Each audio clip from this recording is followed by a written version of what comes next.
is it going, everybody? Welcome back to Tour Life. Today is Tuesday, November the 11th, 2025, baby. Fun show today. We have Ezra Robinson. He's been on the show before. He's coming back. Can't wait to talk to him. Before we jump into that, though, boys, how we doing? It's getting cold. It's getting too cold. It snowed here yesterday. I can't. Yeah. I can't do it. It snowed. It was a flurry. It wasn't snow, like it wasn't sticking, but it was flurrying outside. And 2 days ago, it was 70 degrees. So, I mean, we watched the match play championships. It's right down the road. There was snow over there. Right now, it's like 30 degrees. It's freezing. It's horrible. Yeah. It's horrible. My last Google search is Florida beach towns.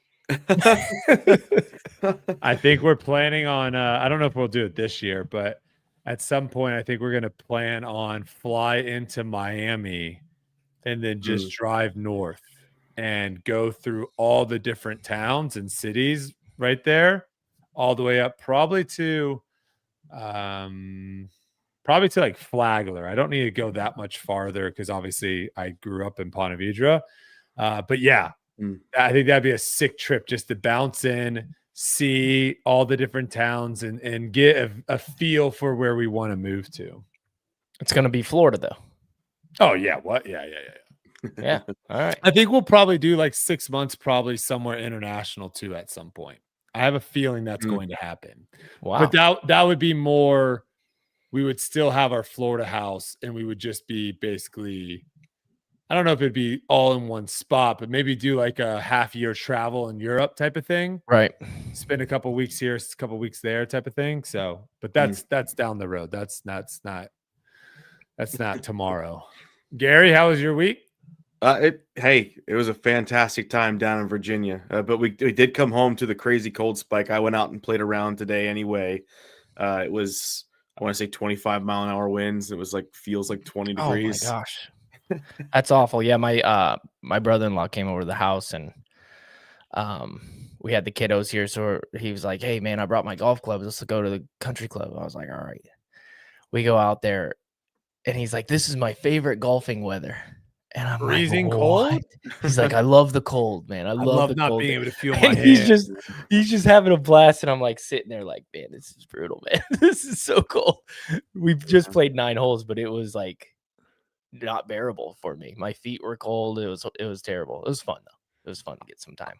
I'm having to try to make the decision of whether I want to run in my neighborhood or do I want to go to like the trails and stuff we run at, because the trails are flat, very, very flat. Neighborhood, very, very hilly. But neighborhood, I can warm up in my nice warm house and then go outside and immediately start running. Trails, I have to try to warm up in the freezing cold. So it's like a give or take. Today we did trails and I was very, very cold for a while, but we got it in, we got the run done and all that jazz. So me and Gary got to play a little disc golf this past weekend, Yuli. Yeah, we did. Tell me about it. I don't think I may have thrown a disc here and there, but I believe that was the first time I actually played disc golf, played a hole since D-Glow. It's been that long.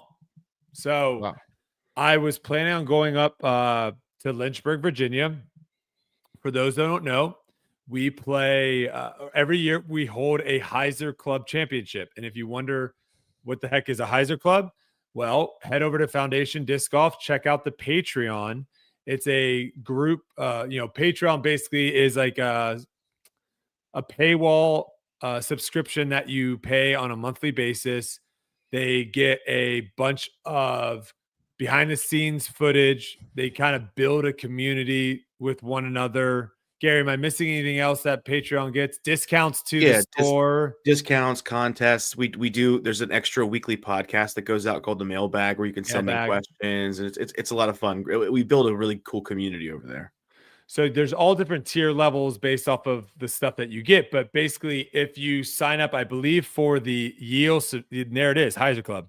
If you sign up for the year subscription, you get invited to the Heiser Club Championship.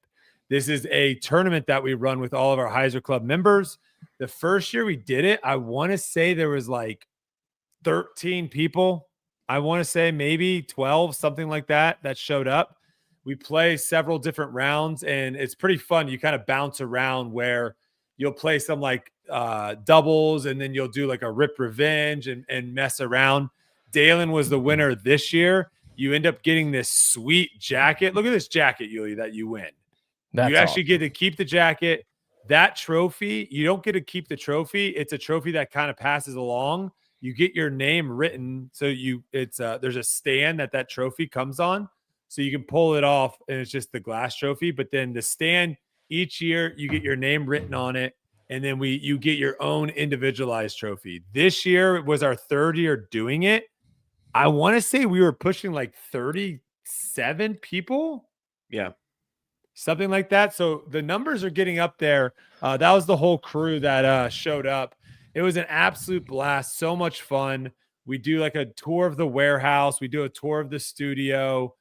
We had tech disc going, Yuli. And so people were coming up, and I was kind of helping people with their form and getting people to throw nose down and throw farther.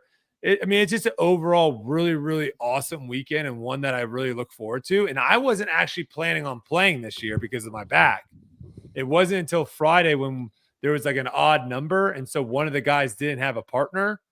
And I was like, this is a really short course. I could just throw like standstill forehands and be fine. And got down, played some disc golf, had some fun. Nice. And almost had a nasty ace on hole 16. He was giving me, I was playing out of his bag. I didn't have any of my discs. And it was a super flippy, what was it? A proton? It was a proxy. It was a super flippy proxy. And Yuli, I threw this thing on the craziest Heiser flipped, turned to the left, faded out at the end. It was like a 270 foot shot front cage. And I was like, oh my gosh. And you almost got to see the most majestic of aces. Gary almost had an ace, Yuli. Really? Tell me about this one. Yeah, Gary, you gotta give him a breakdown of what happened. This is crazy. I can't remember. First of all, we were crushing Brody and his partner at the time.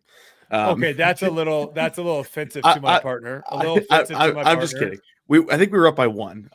But we get to the last hole of the round, and it's like, what would you say, Brody? Like maybe 250. Yeah, 250, 240. Yeah, straight downhill, big like wide open space. 40 feet downhill. Yeah. And one of my favorite shots, I love throwing thumbers, and it's a great shot for it. Chuck the thumber high in the air, and it crashed just the top of the basket. Loudest clank you've ever heard. Bounced to like 35 feet. It was a good time. Did you make crazy shot? What? No. Did you make the putt? No, I didn't. You spent time with me. You know how it is. My confidence has been shaken to its. It was the final. It was the final hole too. So to its core. We were out there for a little bit, but yeah, it was awesome, great time. If you were able to make it to the Heiser Club Championship, awesome to see you guys. One of the girls I was playing with, Yuli, Mackenzie. I didn't ask her how long she's been playing for, but I'm guessing she's pretty new. And you know this too, Yuli, with doing all the coaching that you do. When you get an athlete, someone that has played another sport, they just get things so much quicker of where you like tell them to do something and they immediately do it versus being like, oh, yeah, you didn't do that at all. Let's try again. Yeah. She went from Gary, did you play with us that one round or was it some? I didn't. She was with us for the final round at Independence, but okay. Yeah. She went from probably in that one round, probably throwing like 220, 235 foot forehands to she threw it. Granted, it was a little downhill, but she threw probably like a 300 plus foot forehand. Wow. Yeah. So really, really cool. Well, shout out to her. Yeah. What an improvement. Really cool to see the guy, David, that I played with too. Absolutely terrible last year. Like no joke. And he'll tell you terrible last year. Yeah.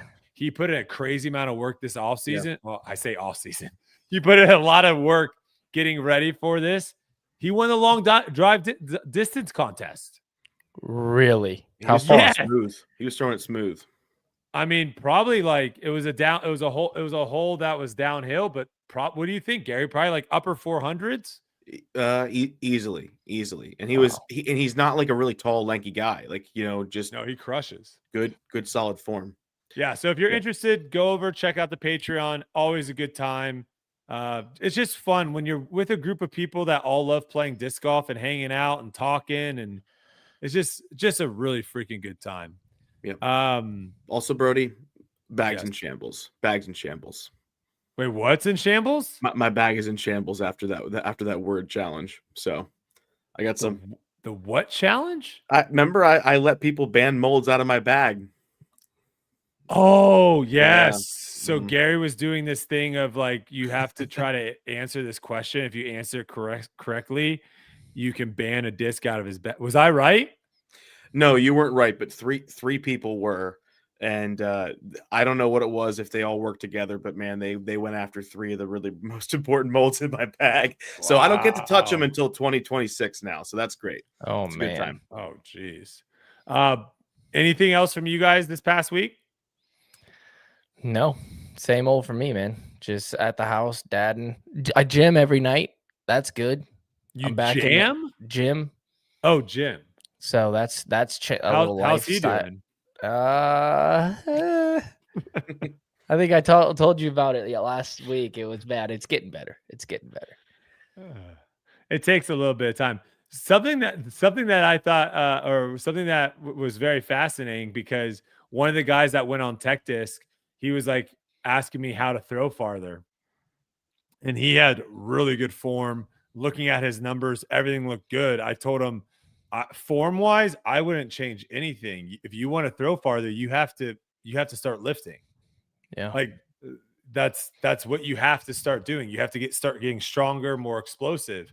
And it was interesting. A lot of people have this misconception about lifting weights. They think that if you don't get sore, you didn't lift hard enough.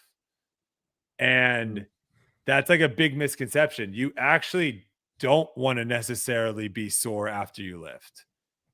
You want to be able to go back and do the work. And so like I do like a Monday, Wednesday, Friday total body thing. So I'm hitting pretty much every muscle group each day, Monday, Wednesday, Friday.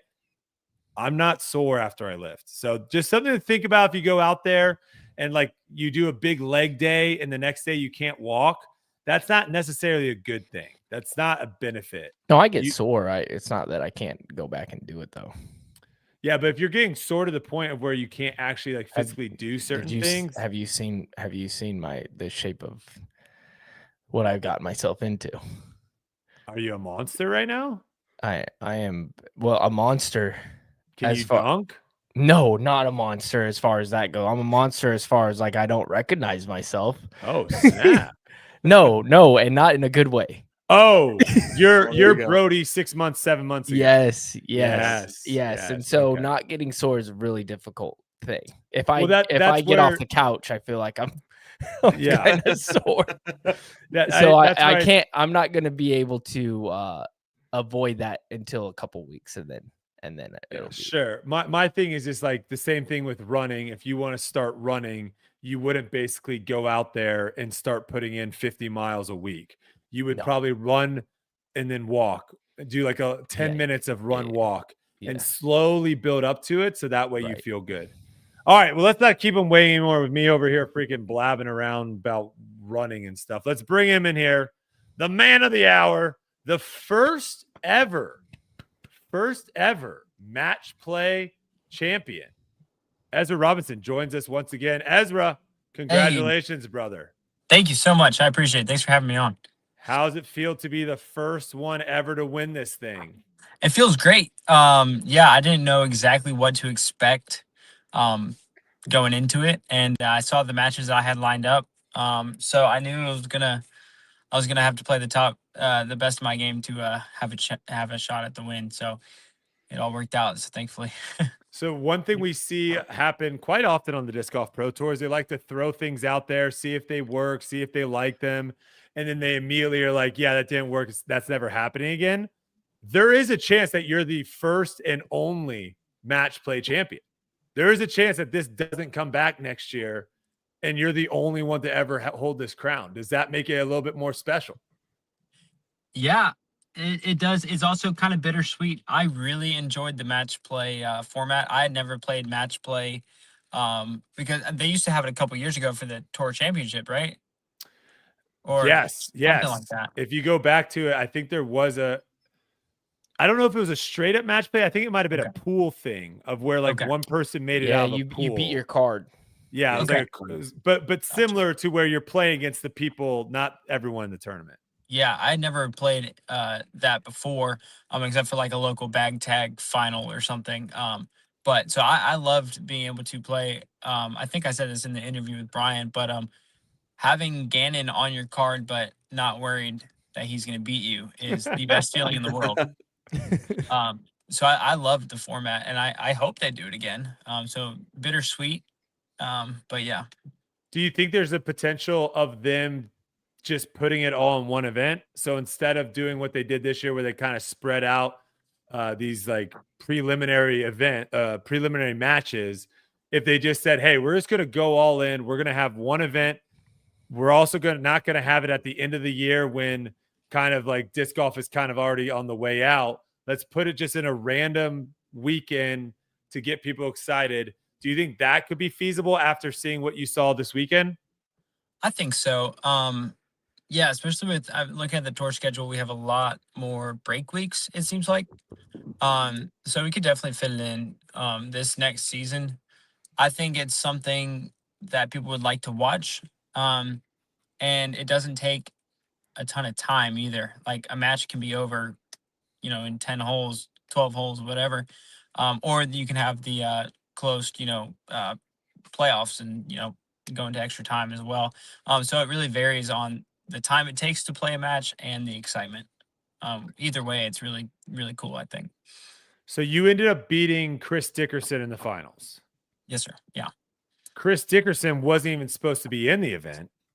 No. He ends up actually taking your brother's spot because your brother's wife was having a baby. Yes. So my question to you is, have you thanked your brother's wife for having a baby and eliminating your brother? I have not been able to yet. So actually, I think he was born the day before I left for match play. Oh, wow. Okay. So I was able to go over that night and hold him the day he was born. So I didn't thank him then because I hadn't won yet. But True. I think I'm seeing him tomorrow or Thursday. So I'll make sure to thank him. I want to get a picture of me holding him with the belt and give him credit. So. Now you can afford a real nice congratulations gift for the baby too. There you go. Yeah. Did you have a question, Gary? Yeah. What did you think of the course? A lot of people were saying that Hornets Nest was a great place to have match play because of the way it kind of has a lot of different type of holes. What would you think? Yeah, so the last time I played Hornets Nest was 2021, just casually. I've never played it for a tournament before. So Gannon and I ran through a quick practice round the day we got there on Thursday. And so I didn't play well in the practice round, so I didn't know what to expect. But yeah, the course requires a ton of different shots, which was surprising to me because it is mostly wooded, but you're throwing anti-flexes, you're throwing hyzers, you're throwing flip-ups, you're throwing pretty much every shot you can in the woods. And I love that. I wish we had more courses like that on tour. I'm sick and tired of playing ball golf courses. I say ball golf, the golf courses, It's like, I think our sport has something special. And and I'm saying this too because I don't throw super far and I'm not, I can't just spike hyzer everything. I mean, I was talking with Gannon and he's like, he's almost guaranteed the next 2 world championships because they're just spike hyzer courses in the open, pretty much. So it's like, I love woods golf, like Hornets Nest. I loved it. So do you think that does that give you a lot of confidence? Because the tour is going to Hornets Nest next year. So are you jazzed up for that event now? I totally am. I am very much excited for that one. And also having Champions Cup being at New London, I love New London for the tour finale. So I'm really looking forward to those two events, and I'm hoping to play well. But yeah, I am super excited. That's more interesting for me to like as a watcher too. I would love to watch more woods golf. Yeah. So Yeah, and to go on your point, I think that is going to be the biggest question mark for the Disc Golf Pro Tour these next 5-10 years. Because I'm with you. Seeing a disc travel through the air when it's actually you have a path that you have to throw, it's way more appeasing than seeing a hyzer out in the space and landing, right? But the problem, and we all know this, the problem is how do you get fans on those courses that are tightly wooded? How do you film it properly? All these things kind of go into it where, yes, it is potentially more exciting, but it's also harder to film, harder to hold an event. So that's the one where I don't know that I don't think they have it currently figured out. And that's something too that I think it's going to be a question mark for a while. Of how do you balance that? How do you really get the best out of it? Talk a little about like your matches. So who'd you draw first? yeah, I had Matty O first. Oh, kind of a nightmare draw. Honestly, Yes. that guy Undefeated. can catch lightning in a He can bottle catch at fire. any time in the woods. And so, was it a close match or was it kind of a runaway? That place, it's really tough to feel comfortable coming down the stretch, even with those 5 holes left, because those are all swing holes. Yeah. Oh yeah. I think I was down 1 going into 10. I think Yeah. I tied it up on 10. No, I didn't even tie it up. I tied it up on Tied up 11. on 11. Yeah. Yeah. So it was just. I mean, I was just trying to hold my own, not bleed anything I shouldn't be bleeding. And then we tied it up, and I think we ended the match on 16. He bogeyed, I parred to win. So yeah, I mean, it could have easily swung either way coming down the stretch with those holes, like you said. But I was just hitting the lines, and I think he messed up on hole 14. Matty O dormied Niklas, I think I saw that after like 11 or 12 holes or something, Yep. it was over. That was Matty's first match play loss. You served up his first match play loss this season. Oh wow. Yeah, and he demon. No, he was like through the 10 holes or 11 holes, whatever he played. I think he was 8 under. Like, it was insane watching. Jeez. But anyway, so then the next one you have Gannon, best player in the world, and as I'm looking at the scores, because I was out there caddying for Anthony, so I'm looking at the scores, and you go up early 2, I think. Yeah. And so were you just playing like perfect, or was he off a little bit? He was. Let's see. I'm trying to think. He missed. I mean, he bogeyed 1, which is very easy to do. He missed about 45 footer on 3. Yeah, and then I went birdie, par, birdie, something, or we pushed. Hard to keep No, he track. won. Yeah, I don't know. Yeah. But yeah, he was definitely a little bit off. That he wasn't. I mean, you look at the last round that he played, he wasn't off at all. So if I had gotten that Gannon, I would have got my butt kicked. So yeah, just trying to. I know two out of 3. You know, you got the whole round left. It's not a gimme at all, especially with Gannon. So, just tried to stay relevant. Yeah. Yeah. And then you ended up winning 4 up, I think, right? Is that right? Yeah. Yeah. We got down to that. That's why I love the Woods, is because he's the number 1 player in the world by a good bit. Let's be honest. But I really think the game kind of his game evens out in the woods. And so if I'm hitting my putts and hitting the lines, I can keep up, if not beat him.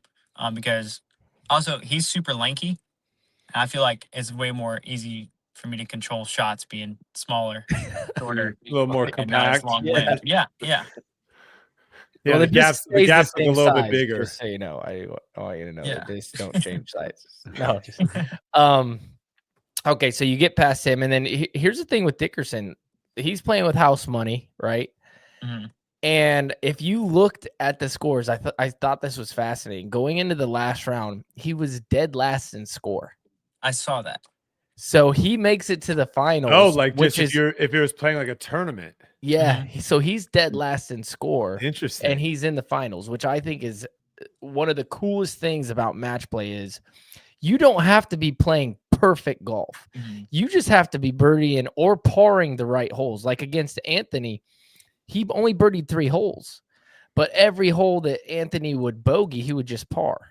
And then you made it to where you had to birdie it in order to get a stroke on him. And out there, if you're off a little bit, like birdieing is not a guarantee on any hole. It is super tough.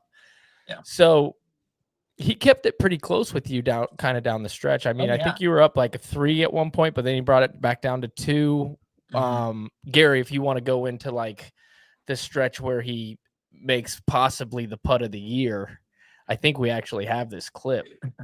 Yeah, I mean, just when it comes to match play, stats, you kind of have to throw a lot of them out the window because players are doing things they wouldn't normally do. But putting stats, they still reign supreme because the putting green is where so many matches are won and lost.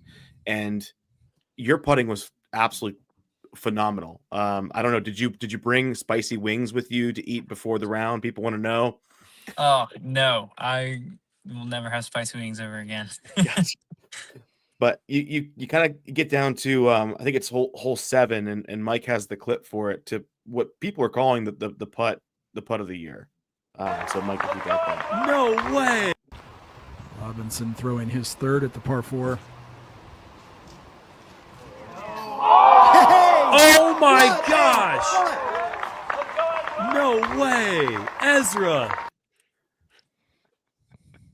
So what is it like? I mean, in a match play format, obviously, anytime your putt's falling like that, it's an incredible thing. But when you feel like you can't miss from anywhere at all, just how much confidence does that inspire, especially going down the wire against someone like Chris Dickerson?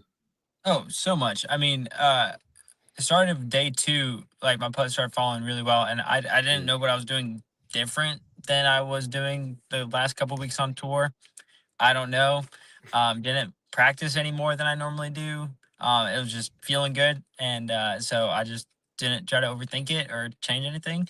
And so it just built a lot of confidence having hit a couple long ones. But yeah, I don't. Nothing was different. It didn't feel different. Walk us through a little bit the mentality change of having to go from playing a tournament where maybe the people on your card, especially the first round, the people on your card might not even be close to the lead, and you're just trying to go out there and shoot the best you can, to where now you're playing match play. It's head on head with someone. Now if someone hits the first available, does that change your strategy? Did you see yourself throwing different shots than you would have if it was a normal tournament out there? I'm not gonna lie, I think I like match play. It fits my game better than a normal tournament because I love to send everything I can. And a lot of it requires, it gives you the freedom to throw the shots you won't normally throw in tournament play because, you either have to and you have nothing to lose but one point, one stroke. And so being able to play with that mentality of I'm up 3, I would only lose 1 if I went for this shot. It's so much more fun. Deal. Yeah. Yeah, it definitely makes it to where maybe in a tournament you'd pitch out, take your bogey, move on. But here it's like, hey, I can go for this crazy shot to get par. And it doesn't matter if I don't pull it off and I would have gotten a quad. It doesn't matter. You're picking your disc up. You're not even finishing the hole. So it definitely adds a different aspect. And I think for a course like this, I think it works really well. Some courses out there, I don't think you could play match play because I think it would be kind of boring because players, I don't think would necessarily change their strategy, or you wouldn't have to change your strategy because the course just doesn't require it. But a course like this, you do get to see people get way more aggressive than probably they would in a tournament. And, for the fans out there, that's going to be exciting to watch. What does your off season look like? Yeah. So I am playing Jacksonville Open next week. Then I'm in Alden Harris's wedding the week after. Then we got Christmas, New Year's, and then I'm getting married January 11th. Isaac just had a baby. My other brother's having a baby in February. Busy. Yes. The perfect time Very, for all very that stuff to happen. Yeah, it's perfect. It's perfect. What's your contract situation? Did you sign a multi-year deal with Discraft? It's a 2-year, so I'll have to 2026. Yeah, you're locked in. So you're not one of the 50 plus people out there scrambling around right now. So that's nice. Yes. What do you do? $15,000. I think a lot of us were pretty surprised with the payout there. Were you guys first off told what the payouts were leading into it? I didn't see that originally. Apparently, I think Jeff at the DGPT had sent out a payout mock-up back in, I don't know, when they first announced it.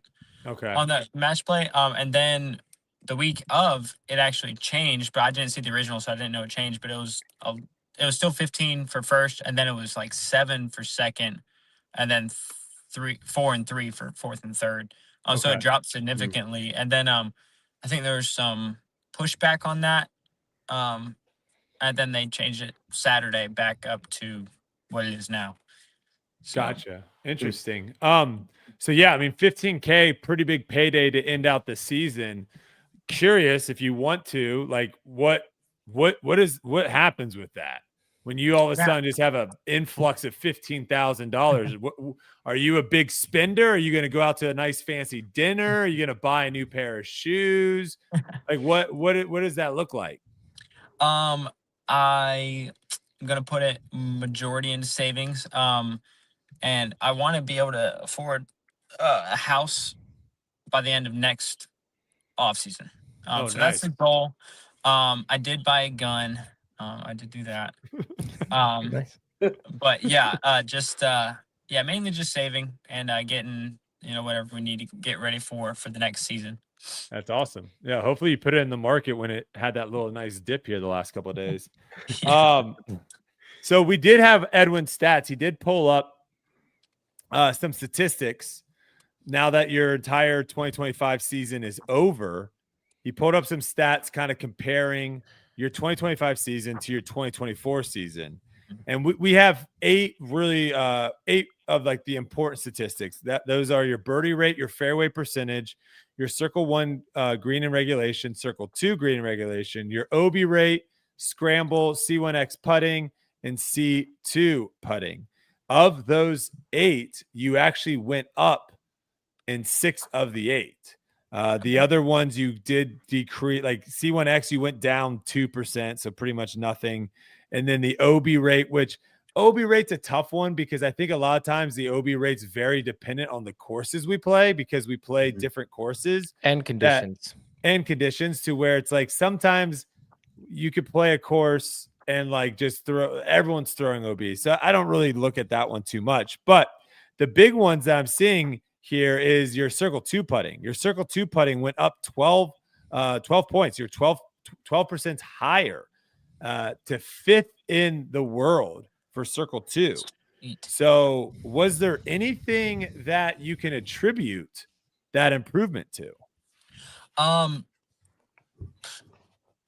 Yeah, I think coming off from Prodigy, I put up with PA1s for 8 years, I think. And so I first switched to sonars at the beginning of the year. And I put up with those through Portland. And then I switched to the Focus, which, I mean, it feels so good and it has way more glide. And so that let me reach the circle 2s easier. And probably more consistency because the past I've just been putting with, no glide, just hyzer dumps basically. So that changed a lot. It allowed me to make more putts on different angles and different lines. You see the putt on 7 we just showed. I couldn't do that with a sonar or PA1. It's just, not the disc for it. It's too stable. So having a more neutral putter that has more glide opened up a lot more opportunities. Nice. Your overall attribute, which is something that we kind of put together, a lot of that is statistics. The only one that's not statistics is the power, which is we just kind of give our good estimate of where we think your power would be.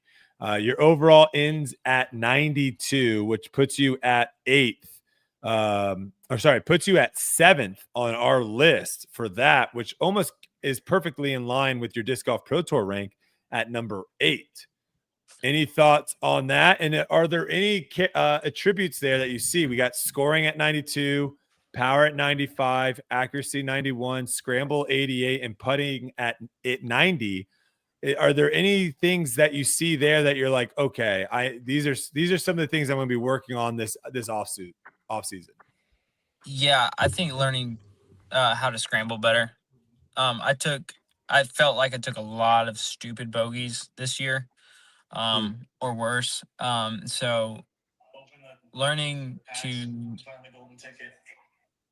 just not bogey makes it a lot easier.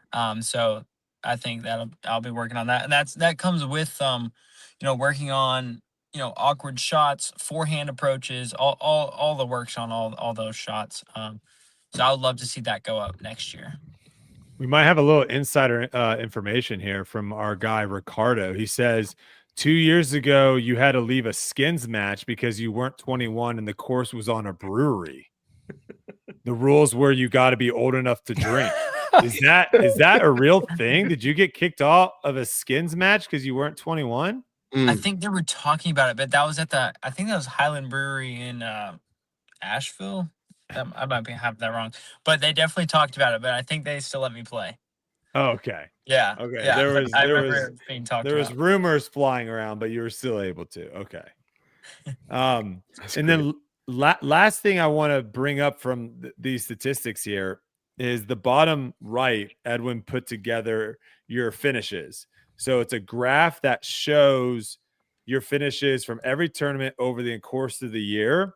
And then you can see the little green dotted dash or the green dotted line. And that is kind of showing your cumulative finish, your average finish throughout the year, which is slightly increasing, which leads you to believe that you had like a better early season than later. But, you kind of front loaded it with that 1st, 4th, and 8th to start the season there. Yeah. But the thing that I think that's fascinating about this graph is you have these peaks. You have 4 peaks. You can see it. You go up, down, up, down, up, down, up. Do you have any idea what these peaks are? Is there just always like a tournament that you're just like, I'm going to take this one off, and then you kind of get back to it? I just thought that was interesting, kind of seeing how you had it was very consistent. You would have one bad tournament or like one tournament that was rough, and then you were kind of right back to it. Yeah, I don't know. I think it varies on the courses, and learning a whole new bag this year. Some courses I did not have the discs that I felt confident with, that I hadn't learned yet, or I was in the process of learning. And I just didn't have them for, I think at one example was like D-Glow. I was at that point, I didn't have a distance driver that I felt comfortable with, that was stable enough but would still go far. And so that I remember really struggling there. I think I was sick at Idlewild. I love that course. I normally play pretty good there. Some were health issues, but overall, I don't honestly know. Some courses fit my game, some don't. Some just straight up don't. And on top of learning new discs, I think that would be the best explanation I can give. Well, the good news is, looking at that, it looks like there's not that many courses out there that don't fit your game. So that's a positive. Go ahead, Gary. Well, some people, I don't know if you heard this, they're calling it like the Big Mac here, where you had a win at the beginning, you win at the end, and then a win in the middle. Jumping in. Yeah. I just got that analogy. All right. Jumping into, Discraft and a new team, and you kind of see what Discraft has been building this year.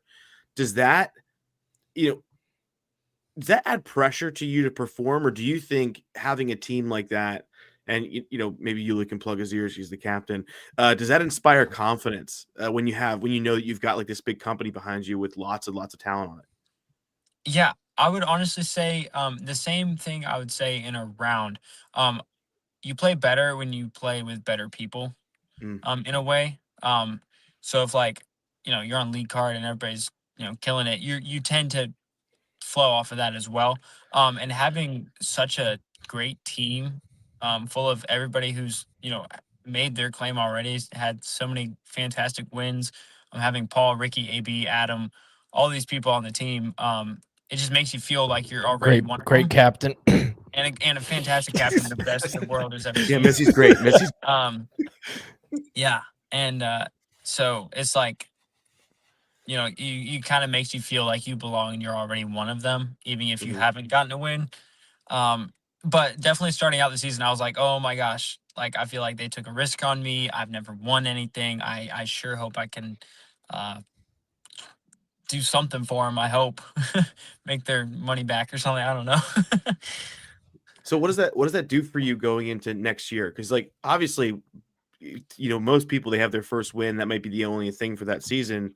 A lot of players would trade big time to have the season that you had this year. How do you take that and prepare yourself to go into next year and like stay focused and stay grinding for those wins? Yeah, I would say knowing that I can win and Mhm. have won is a huge confidence booster, but it also can be a huge hindrance where you are expecting to win every time and beating yourself up more because you don't. Because I'm not going to win every tournament next year. I hope to get a win or two going next year. So finding that balance of knowing I can, but not assuming that I will every single time, and therefore not beating myself up when I don't. Yeah. With a season like this one, at what point do your eyes kind of wander from the Elite Series and then to the majors, and like that is your next, your next milestone? I have my eye on Champions Cup next year. Okay. Very much so. I love New London. Like I already said, I think my score was really well out there at the match play. So that's one I'm really looking forward to. I'll have to look at the other majors. Worlds is in Deagla. I'm not winning that at all. Not even close. And then the Um, Europe. I don't know if they've announced where the Europa Cup is. I think they it's in announced that? Estonia. It's I in think Estonia It's again. still Estonian one, yeah. Yeah. Oh, it's still at that festival. Yeah, the grounds. Which Yep. that one I could totally take. Like that one's, I think it's pretty, fair for everybody's game.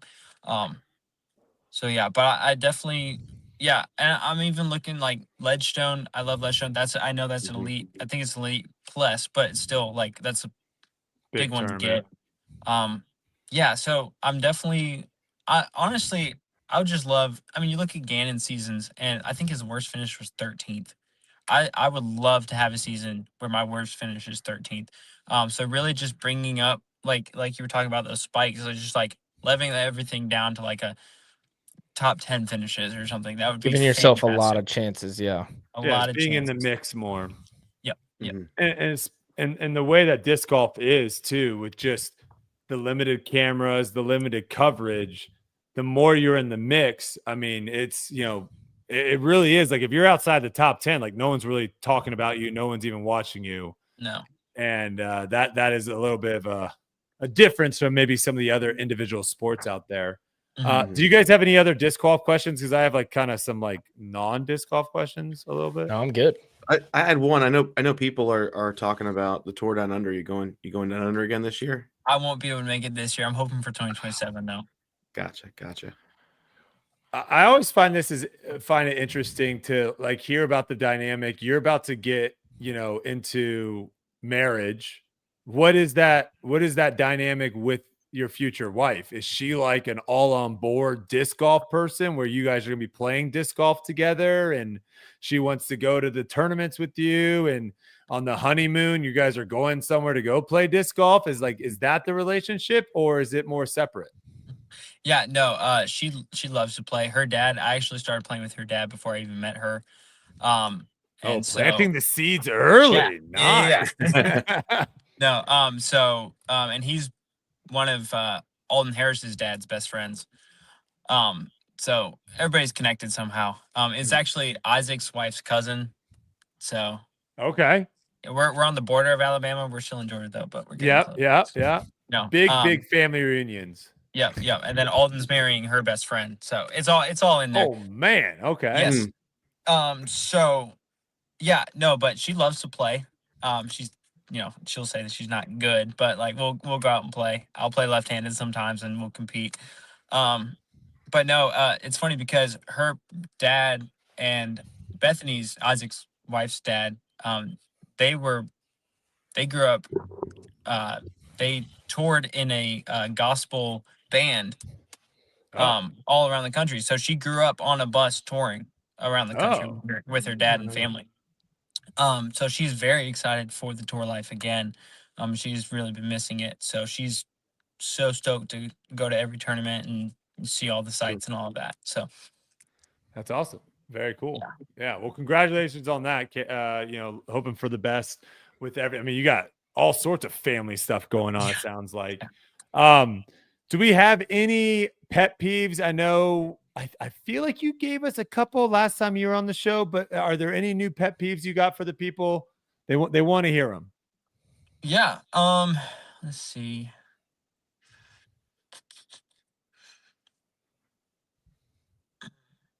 Maybe playing disc golf in the cold. Yeah, are you a cold or hot guy? Like, would you rather play in 40-degree weather or 90-degree weather? Probably 90-degree. Yeah. Okay. Thank you. Yeah. Respect. I'm in on that. I would say I am extremely thankful for what we have and where it's going. But I was watching the coverage of the match plays like in the morning when the ladies were playing and stuff, and it's so grainy. It's so hard to watch. It's so hard. And so I love where the Pro Tour is going. I think it's going up where it needs to be, which is super cool. But I would love for us to figure out how to film or like get a better quality, because you read all the comments. There's like, oh, I can't see. There's like 4 pixels. It's like, so tough to pay for that.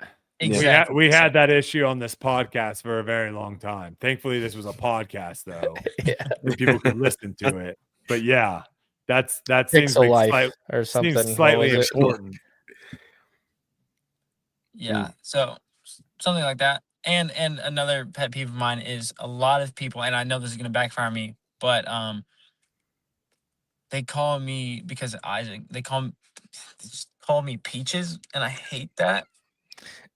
Hate it. And so I from the Peach Pirate? Yes, and it's so annoying. That's kind of a good nickname. It's not. No, that's like Julie, that's what, like, if you're in the South, that's what you call like your niece. Come over here, Peaches. Yeah, I'm not your niece. Yeah, that's like you like grab some girls, like you grab your little niece's like cheek and be like, "Come on, Peaches, I'm gonna get you. Uncle's gonna get you some ice cream." Is that what Isaac does to you? When you throw it out of bounds, I don't know. When you throw it out of bounds and you have like 12 different grown men, random people saying, "Oh, nice try, Peaches." It's not. Ezra, I'm already trying. It's gonna stick, dude. I know. This is the wrong place to say sorry. that. It is. People were calling me Unc at the last tournament. That was fun. That was fire. Mike, change the thumbnail. Interview with Peaches. What were they calling you? I missed that. Unc. Uncle. Oh, Unc. you like that? Yeah. Yeah. That was great. Yeah. That's way better. Uncle Peaches. No. I'm just kidding. Okay, we got it. No Peaches on the pod. Yeah.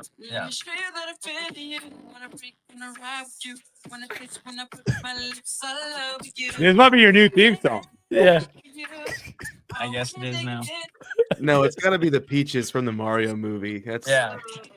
That was the wrong one to bring up, Ez. I think that might be. You looked at the camera and said, "This is gonna backfire." I think you might have to go Peaches and Cream as your new theme song. Gosh, I wish we still played at DDO. That would be awesome if you came out with Peaches and Cream.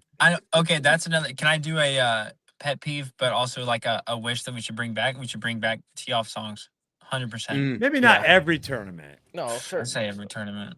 And You maybe like not it, huh? maybe not the What's your maybe song not the then? saxophone. No, guy, or- saxophone guy was the best. Let's bring You it want back. you want more saxophone guy? No. Oh, he was awesome. Let No, him what's cook, your man. Let him song then? cook. Well, now you put me on the spot. Man, Oh for yeah, me, Music City Open would be a good one, Shay. Yeah, to have I- that. it was a lot of times it was motivated by NF, which was fun. I tried to throw it on the beat and then never could hit it and always shanked it.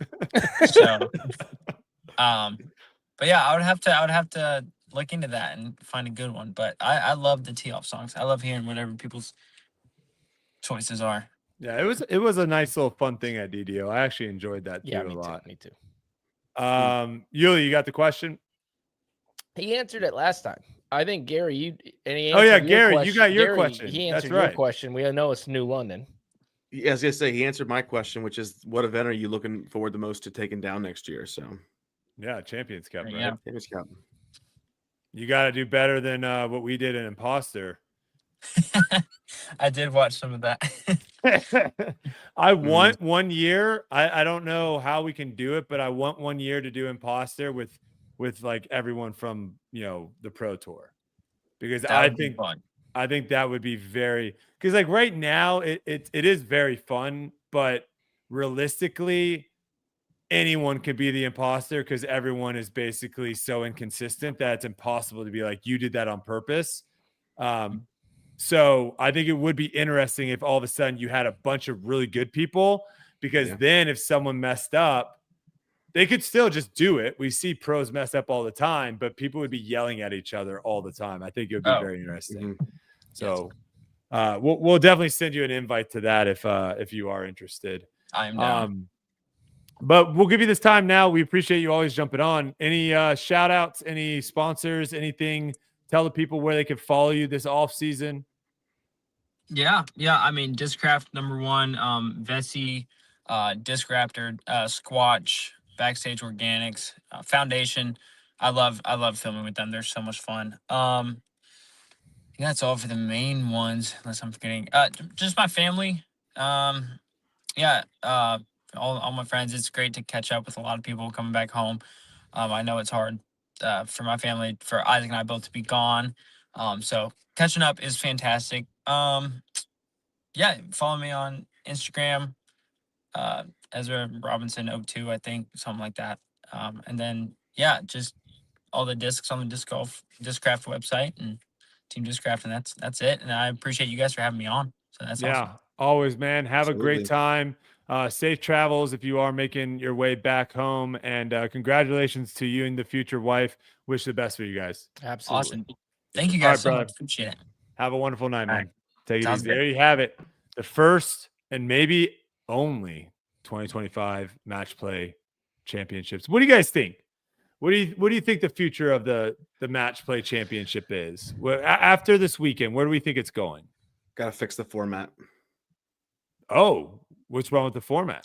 I think it either has to be 1 day or they just need to do something better. I thought a lot about this past weekend, how I was watching 3.5 hours to watch matches that didn't matter. I'm wondering how well this would have done if it was like a post-produced event. Are you saying you're watching a lot of what's the word for that? Loser bracket. You're watching a lot of loser bracket matches. Yeah, consolation matches. Yes. So on Sunday, I want to see the lead match. I don't want the camera to continue cutting. Now I know there's time when like they're having to walk to distance stuff, but I don't want to be cutting away from the lead match to watch the match for 7th place and 5th place. Yeah. It just to me that doesn't seem like a. I mean, I know there's big names there, so like arguably it's definitely can still be entertaining, but in terms of making it a consumable product for people, I'm going to agree with you. I'm going to agree with you, Gary. I think this is I think this is a big miss by the Disc Golf Pro Tour, and truly, I think this is a big miss by anyone out there that is wanting this. If you are in a tournament and you get eliminated from the tournament, no one should care about what you do after that. You're out of the tournament. You're gone. See ya. And to be quite frank, and Yulia, you can maybe back me up here, I think a lot of times the Disc Golf Pro Tour is like thinking they don't want someone to show up, travel all that way, get eliminated, and then be like, well, I was literally here for one round, one day, now I'm gone. But do you think players would be okay, Yuli, with the guaranteed money? Because I think they would. I don't think Yeah, you they- need to play into that to where it's like we need to give these guys more time to play. They would. I mean, you could also do like a double elimination on the finals, which I think could work really well. Yeah. And I don't hate then- that. And then, you know, a lot of tournaments, like when I used to play pool tournaments, you have double elimination to where you go in losers bracket and you can win your way out and You get to wait, the yeah. finals. I don't hate it. So that's an option. But no, I agree. The consolation, even for the players, whispers between them were like, "Why am I here?" type thing. So they get it as well. So there needs to be something done there, without a doubt. Did they do the FPO and MPO on the same day? Yeah. Yeah. What are your guys' thoughts on that? What are your thoughts on, because you could go like the marathon, Which we haven't even announced the winner of that, which was Holland. Yeah, we haven't Yeah, gotten to that Holland. yet, but they could go like the marathon route, right? Where they basically just go out in waves. The FPO, which is kind of what we do right now, the FPO goes out an hour earlier, and then the men go out. So you get the women's champion, then you get the men's champion.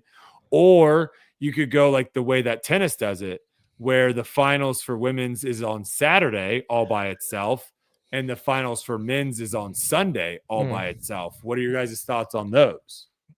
Yeah, I mean, I think that's doable. For me, I think they have to understand the context of where we're at in the season. You have a portion of subscribers who are already looking to cancel their account for the off season. Then you have a number of people who are kind of done watching. Then you have the third group of people that aren't interested in match play. So you already have a limited number of viewers. You have the tens of people who showed up to watch in person. And then I think if you were to take that format, make it post-produced, and you put it up there on the Disc Golf Network YouTube page and said, hey, you want to watch a 35-minute video of Gannon versus Calvin? For $15,000? Yeah. They would get more people to watch that than they did live and on site. And I just think it would perform way better. You have, you get someone to take care of it. You say I think there are a couple pros. I think Grant and Germ and Brian did a great job. The three of them. Germ was one of the best people to have talking about it because of his experience with the course. Make that a 35 to 44, or even if you want to do the constellation of third place, just film that card of 4 players, make it a really consumable thing, and put it out there on YouTube. It'll get more. I don't hate that idea. Yuli, thoughts on that? I just don't like it for a couple of reasons. One reason is whatever their big contract is with whatever betting agency they work with. So you need the live for that. Were you able to bet on these matches? Yeah. Okay. So that's an issue, I think, right there. And I think that live just has to be king. And that's coming from somebody who has a job in post-produce. A post-produced product is live has to be king. Like it just does. If you're going to run a tournament like this, you got to give the people who pay the network for live disc golf an option to watch live disc golf. And so, yeah, they missed, I think, with the format and the whole entire thing, but they did give a product for people to watch on the weekend, which they wouldn't have done before for a lot of money. And I don't know the numbers, but I'm guessing it did pretty good. Cause I know if I was home, I would have watched it. I think when I checked in, there was like 4,000 people watching FPO at one point on YouTube, which is like decent. I think they said it was like somewhere around like 60% of what a usual event gets for the first round. See, that's not bad for a tiny field. Yeah, I think especially, I mean, that was day one when you have all the matches, you have to watch all the matches. And I think if they keep doing the live and they just make it so that it's only the matches that matter, and it's saying to people, hey, we're only going to be live for an hour and a half. Downtime. Yeah, with only 2 guys. That's the tough part.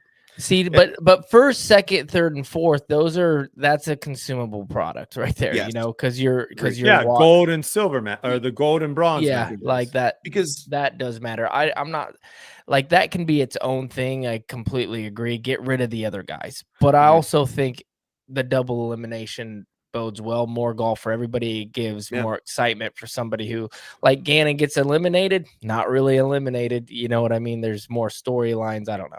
So couldn't you do? Go ahead, Gary. Sorry. Or even do other things like maybe put in a bounty for the person who wins the most holes. So maybe you're out of it, but like you still finish the round out to try to win holes, and like there are other ways to make it more entertaining. I think it should be a single weekend event. Really make it great. Just do it that way. Was Ezra and Dickerson on their? Were they playing by themselves? No. For the finals, who was? They had people on their card for the finals. Well, Ezra and Ezra and Dickerson, and then Gannon and Ezra. Yeah. So matches. So I would say that should also change, because if you have all four on the same hole, Yuli, I agree. To your point, once they all 100%. Throw, we're all walking. Where if you have them playing a different card, you can bounce back. You could pre-tape shots while other shots are going on. So I think that's something that they should change for the future. Have the third place match go out first, and also probably go out like 3 holes first, right? Have like a pretty good cushion, because you don't, like, to Gary's point, is when you get down to the nitty-gritty of where there's a couple holes left, that's where we might not be going over to that third place match anymore, because it's starting to get real intense. Yeah, I don't think this is going to happen again. I'm going to be honest. Okay, it's out. Hey, shout out to Ezra for cashing in when he cashed in. Yep. All right, so we do have to give props to Holland Hanley too. You were right, Yuli. We have not even really talked about the FPO side. We just had obviously Ezra on here. So Holland Hanley taking it down, very impressive match play, beating a lot of good players too. It wasn't like she kind of just Cinderella storied her way up there. But I think the biggest takeaway for me is, and for everyone watching, does Holland Hanley have bigger biceps than you? That is something that you need to start asking yourself. I don't know what she's been doing, but clearly she's been in the gym. So maybe you need to give a call up to Holland to see what kind of lift she she's does been have bigger biceps than me. Yes, she is jacked. Yeah. I saw the photo and I was like, holy smokes. But shout out to Holland taking home $15,000 as well. Yep. Was it equal across the board? I believe so. Yep. Okay. Anything else from the match play championship, boys? No. Not really, no. Ron Jones says Brody doing his best Hunter imitation. I didn't watch, but we'll complain about how it was done. Well, to be fair, I'm going off of what other people are complaining about, and I'm saying things which I think I gave a very good suggestion to make it better by splitting up third place and first place. All right, let's jump in. Do we want to talk about the imposter at all? Gary, do you have any interest in talking about the last episode? If you want to, I can. If not, I mean, I know you guys are covering that over on the off season. So, Yuli, I'm going to say this. I'm going on a limb. I'm getting a lot of flack right now because I did throw a couple bad shots. We're playing New London. You've seen that course. It's a very challenging course. And maybe I should take it as a compliment that people think I never throw a bad shot. Maybe you are professional. You're supposed to throw good shots, dude. Maybe that's how I should take it. But it is very interesting to see the different mindset of a shot that is very challenging and you just didn't execute it, because everyone's looking at everyone and trying to see who's throwing bad shots on purpose versus who's throwing bad shots because bad shots happen. But this next coming episode is, I think, going to be the absolute feistiest. I'll say this, Yuli, though. Robbie C got eliminated for spoiler. If you haven't watched, I mean, it's been over a week. Rewind. Yeah, if you haven't watched it yet, spoiler, don't watch. But the person that got voted out was like a big game strategy person. Loves playing games, loves strategy and all that. That's why he got voted out. Which is crazy. Which is kind of a wild thing to vote someone out. Yeah. It's just they're very good at games, so let's vote them out. Yeah. If it was get them out of there. But if it was but if it was Survivor of where only one person wins at the end and you have to beat everyone, then yeah, vote out the people that you think you can't beat 100%. But this is not Survivor. This is we're just trying to vote out the imposter. And I think the logic, logic in episodes 1 and 2 got flipped on its head for logic in episode 3. And this is how I think. We've all played Werewolf. We've all played probably Among Us, all these type of games, right? The game ends when you vote the imposter out. The game ends when you vote the werewolf out, when you vote out the mafia, when you vote out the killer, the game ends, right? We can't really do that in imposter. We pretty much guarantee a certain number of episodes to like the sponsors and the brands that are involved. So no matter what, there's always going to be 5 or 6 episodes, right? Whether the imposter is the first voted out or the last voted out. So that makes it a little bit more challenging because you might be playing a game where everyone's like, I think we already got them out, but people are still voting people out because they want to win more money because we all split the pot at the end with whoever's left over. However, me being competitive and being the game, I love the games. The way I go into this is if I play Werewolf and there are 10 people left at the end and we vote out the werewolf, we did a better job than if there's only 3 people left at the end and we vote out the werewolf, right? Like objectively, we sniffed out the werewolf faster and we didn't vote out a bunch of people that weren't with the werewolf. We did better. I don't think people have that mentality for this game. And I think there's a lot of greedy people in this game too, potentially. That are like, they're like, if I vote, I don't think Yuli's the imposter, but if I vote Yuli out, I get $300 more in my pocket. You also get defensive voting, people who are scared of, seeing votes go their way. So it's like, well, if I can get this other person voted out, then I am also a safe person. As someone who's been through 2 seasons of this, I remember in season 1, I had a rough second episode and I had to throw somebody a little bit to the wind to split some votes, and the votes got split and I stayed in. And that's what you got to do sometimes in those games, What would you do in that situation, Yuli? If everyone in the room is talking before you're about to vote, everyone in the room's talking and everyone's like, yeah, I just don't think the imposter's here anymore, guys. I'm good with just not voting anyone.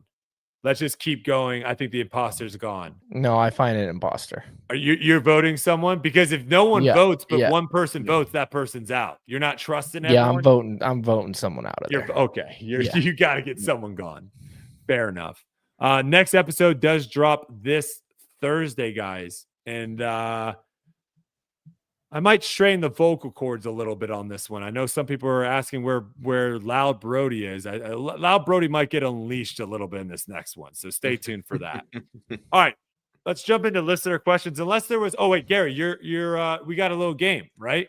Yeah, of course. A real quick one. We won't be at this very long. It's a very standard thing. It's going to be Brody and Yuli. You're working together on this one, okay? Come on, Yuli. Come on. Lock in. This is a simple thing. It's don't name the same thing. There are 7 levels. Each level gets harder. Your job is to not name the same thing. So if I said count us down like 3, 2, 1, and then we both say it. We'll do a 3, 2, 1. You both say it. So if I said name a color, you're both trying to name a color, but not the same color as the other. So make sense? Everyone good? Yes. Okay. Yes. Come on, Yuli. Level 1 is very simple.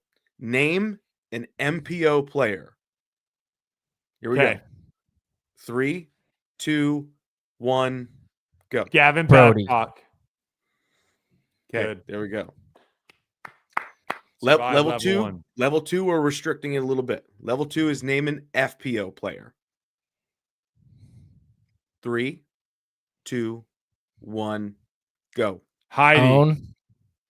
Okay, there we go. Go restrict it a little bit more. Name a Discraft mold. 3, 2, 1, go. Punisher. Comment. Okay, here we go. We are so good at this, Yuli. Level 4, it's going to get a little tighter. Name a tour event. From this past season? From this past season, a tour event. Has to be an elite series or major. Nothing below that.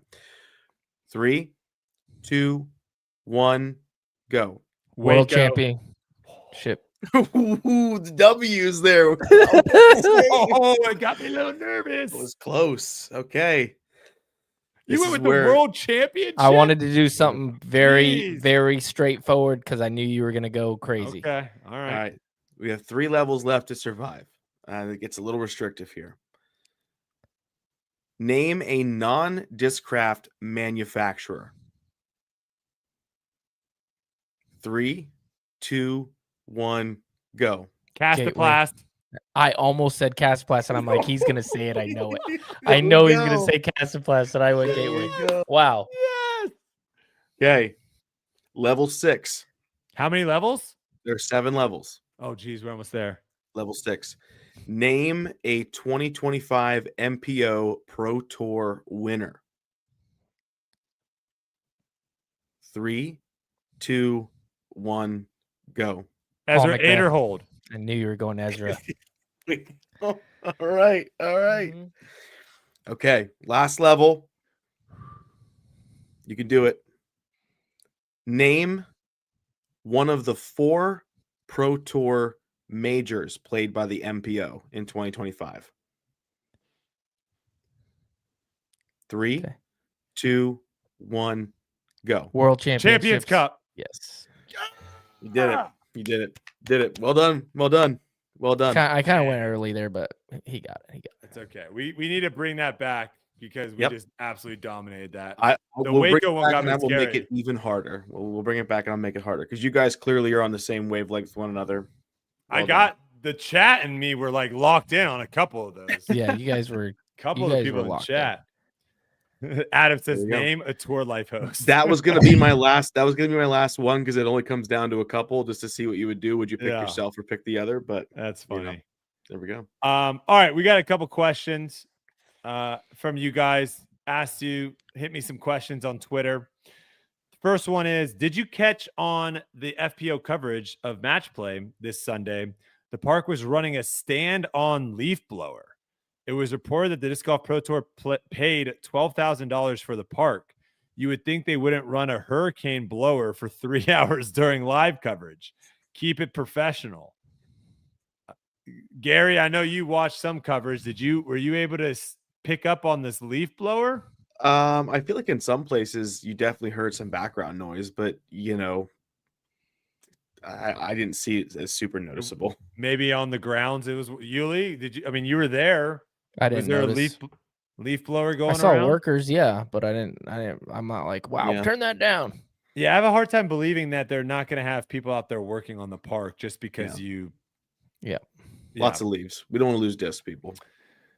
When AMs play this is a good question, and maybe direct it for you first, Yuli. When AMs play up, so if you're like MA3, MA2, MA1, and you play up in the pro division, should they have to declare that they're AM and won't accept winnings ahead of time, or is that something that is done in professional golf?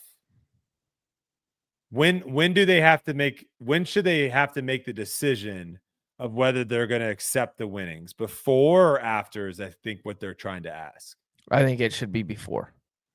Really? Why is do. that? Well, I think that's the way that you do it in other sports. You're not just allowed to play and be an amateur. Like, you're either an amateur or you're a pro. Because you think the decision would change, right? If you won $350, I'm staying as a AM. If you won $15,000, guess what? I'm pro. Yeah. So you're saying put the onus on them before? Yeah, it wouldn't make sense to me to do it. Now, I will say, or, as like a TD or after. TD experience, we oftentimes know the players who are going to stay. Like Yeah. know that guy's not taking cash right now because he's trying to qualify for US AMs or something. Gotcha. Would Foundation Disc Golf consider a collaboration with Burke Kirkshire for a $1 million disc golf? Bert Kreischer. We tried. Yeah. We got it. Was close. It was close. Sorry. Apologies to all those people out there. I'm one of reading his it. tribute. They tagged him as his Twitter handle account. And I'm telling you right now, it might be a little bit too late for me to try to distinguish I didn't even know what that last name was. Anyways, Bert. We're gonna go with Bert. Would Foundation Disc Golf consider a collaboration with Bert for a $1 million disc golf invitation? I'm assuming this is probably based off of the golf invitational that's going on with a bunch of the social media influencers and all that jazz. That's apparently getting some steam and people are really enjoying it. They're saying, would Foundation want to get involved? Let me see. It's been quite a ripple effect in the disc golf content creator space because of the Internet Invitational. Which is awesome if you haven't watched it. It's great. It's really good. I'm excited for Thursday. Yep, it's really good. I think I'll go out and say this. I think that golf has proven that if you get celebrities to play golf, people want to tune in and watch. I think they have proven that. I think disc golf has tried with the celebrity. What was that called, Yulia? Was it like a celebrity all-star event, or what was that called? Yeah, where they had it at Ben Askren's house. Yeah. What do you guys remember what the name of that was? Something at Funky Farms. It was something at Funky celebrity Farms. pro-am. Now, I mean, obviously, we're not getting the level of celebrities that you might see at a celebrity golf event, pro-am event, or whatever. And obviously, we weren't getting people that were crazy big on social media already in the golf space. So I think for this to be able to work, Disc Golf Pro Tour Celebrity Pro-am, thank you. I think for this to work, you would need to actually draw people from that have a following in disc golf. Because I don't think if you go out there and you get a major league pitcher and you get a hockey player and you get cross country, I don't know. I just don't think if you get an actor, if you get these people to play disc golf, Yuli, I don't think that moves the needle. I don't think people outside of disc golf are going to pay attention to that and all of a sudden, oh, I want to watch this guy. Where golf, we do see people pay attention to celebrities. I mean, Steph Curry goes out and plays in a golf tournament. A lot of people that don't watch golf, don't really care about golf, normally are tuning in to watch how he's doing. Am I off on that? No, I think you're right. I think one thing that I would think would work even better than getting like super celebrity is other golf influencers that have a huge following in that space already. And it's a golf or disc golf? Golf. Just transfer from golf to disc golf. Yeah, and like having some sort of collaboration as far as the personalities and stuff, and being able to bring them into the disc golf space or vice versa. Because basically, as far as celebrities, yeah, you'll have some. There's a select few celebrities that do play disc golf, but they're, like you said, they're not moving the needle. And so I think just because they're already bad and they might love disc golf, but they're not moving the needle as far as like if they tell their fans, hey, I'm a disc golfer, that doesn't do anything because the space that they're in is like acting or comedy or whatever. But if you do like them saying I like reading books. Exactly. But like, okay, cool. But if you go into the same space of like YouTube and that sort of entertainment, now you are getting the eyes into different people's consumption on something very similar to what they watch already. Yeah, I should see that. I just don't think disc golf right now has the influencers and the audience really that golf has. And that's why I just don't think it necessarily would work in disc golf as it is currently working in disc golf. We have a few people who seem to, I think, have found niches within disc golf content creation, but we're kind of going through a phase right now where there are a lot of like smaller level content creators that are trying to carve a place for themselves. And we just don't have enough people that are like the masters of a combination of storytelling, production, editing, but then also, like you said, to merge with people on the other side who have the talent or desire to come together for any kind of collaboration. So could it happen? This is kind of like the impetus of what I brought up a couple weeks ago. Like, could it happen if we all came together and made it work? I think we could do something pretty cool, but we got to be careful to also realize that we're not trying to copy we're also trying to be our own thing as well. Pin High says he loves how I'm acting like I don't know what the Internet Invitational is. I don't know if I was acting like I don't know what it is. I'm pretty sure I know what it was. It's the big golf event that's going on the internet right now. Adam says, how many people play disc golf after seeing Bill Nye on Kai Cenat's show? That's a good one. Yeah. Kai Cenat, one of the biggest online streamers. Bill Nye was on there. They spent probably a handful of minutes during his stream where I actually can't remember exactly how many people are watching, but I think hundreds of thousands were were tuning in. That's a great question of like, is that something, again, kind of going back to our yo-yo, our Rubik's Cube, our cup stacking, is that something where people are like, oh, that's interesting?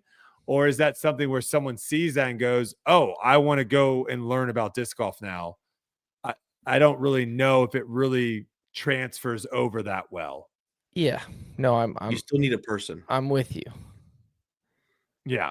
You can expose someone to disc golf through media or whatever, but you still need a person to actually get them, to invite them to the course and show them. I think that's kind of a barrier we have. It's not a unique or interesting enough sport quite yet to just see it and go, oh, I'm going to go seek out how to do that.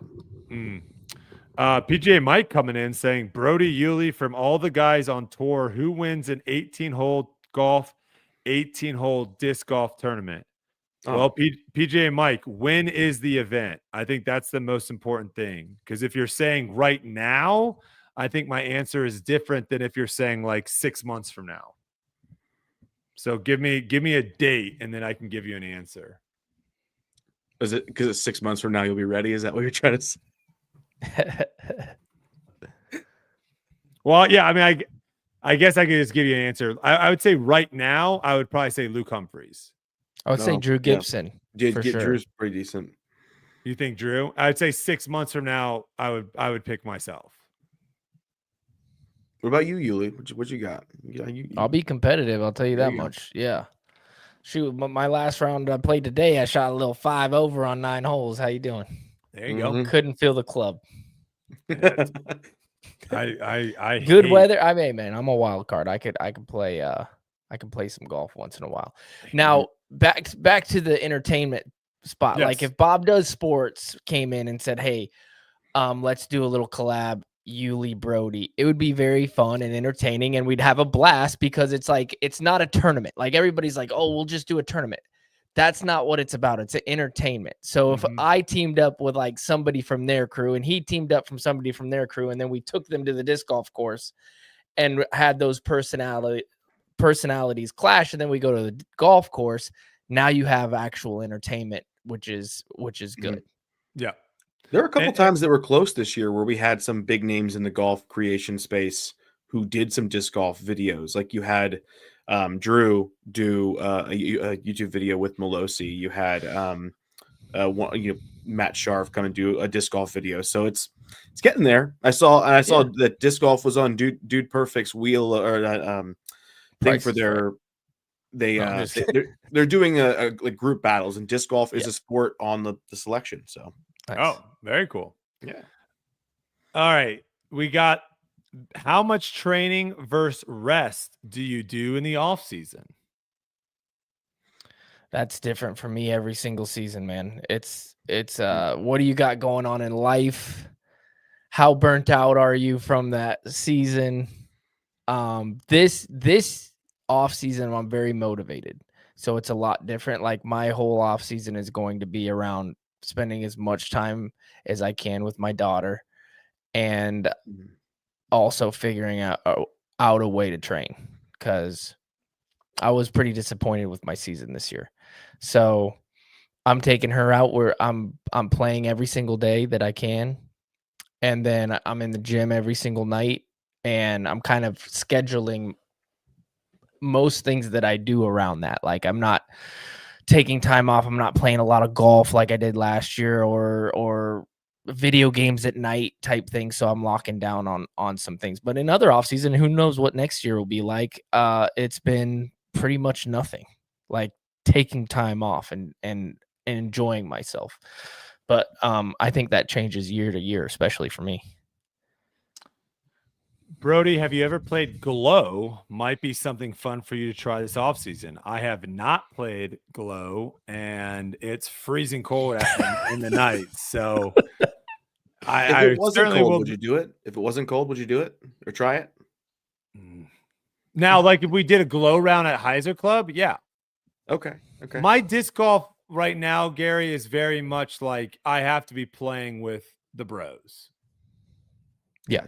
Gotcha. Okay. So that if we were all like in the same place and someone was like, let's go play some Glow together, I'd be like, all right, I'll go check it out. But I'm not going to go out there and play by myself. Right. Ain't Mhm. happening. All right. Final question here. And I think this is a very interesting one because we had Aaron on the show a few weeks ago Mhm. and kind of talked to him about Tour Championship, all the stuff that went down there. And then, we talked a little bit last week about him and Ezra's rating of USDGC and how they rated it. And we're claiming that it's just like a glorified A tier and all this stuff. Well, some information has come out and Griplock this week. So if you haven't yet, make sure you guys go over and watch Griplock's episode this week. Coming in at the 59 minute 21 second mark. Shout out to this guy that pinned it in his question. He says this. He says they bring up an email that Hunter received regarding Goose and Ezra at USDGC that might have swayed their opinion of the tournament. Any thoughts or insight from this? So I don't know, Gary, if you watched the podcast, did they go in any detail or anything like that? Or did they just simply kind of throw it out there that there might be more to this story that's actually than we know? They talked a little bit about how it seemed like the practice round for Ezra and Goose they attempted to have it filmed during the doubles event that goes down, like the USDGC doubles. And they may have had someone tell them they could do it, but then there's someone on the ground there who told them that they couldn't do it. And that caused a bit of frustration or issue. Okay. But they were kind of loose in the details of who the names of those people were for obvious reasons. But it sounds like that caused a bit of a kerfluffle. And there was also some speculation made by Goose that they couldn't, practice at certain times. And that was kind of cleared up that those practice times were available. They had to be scheduled, but they were able to practice on the days that they said they weren't able to. So it sounds like a little bit of confusion on both ends. And, yeah. Yeah, there's never a day where it's closed. They have the qualifying and then they open up spots like you had like in advance that you'd have to like get your tee time for like I think it was like 3 or 4 o'clock and then every 10 minutes after that. Do you guys remember when Paige Pierce almost got arrested? Do you guys remember that at DDO? It's a random poll. Do you I don't remember think that? I do. Do you not remember that story? I can see it in my mind, but I can't pull it. It was like some cart situation of where they said she stole a cart or something. Because the carts were everyone's like personal carts. Like they're at DDO, they're not like public carts, they're like personal carts. All right. And like someone told her she couldn't, and someone else said they could. So like she went out going there and she was like refusing to leave because she was in the middle of her practice round. And they're like, we're gonna call the cops on you. I remember because I showed up. Yeah, I remember now. Someone told me like, no, you can't. No like, carts. No carts. You can't. You'll go to jail. Yeah. And I was like, what? Yeah. A lot of miscommunication sometimes leads to some bad stuff. So, okay, boys, anything else? Did we miss anything? Anything else you guys want to talk about? Vessi, Yuli, you got a little Vessi? Hey, throw that discount out. I mean, look at this. I'm wearing the Vessi right there with the green. I gotta say, it does look nice. Oh, thank you. Yeah, fashion show. They don't just do shoes, man. They don't just do shoes. They do some nice winter gear as well. Christmas is around the corner, but I think this discount is just for shoes.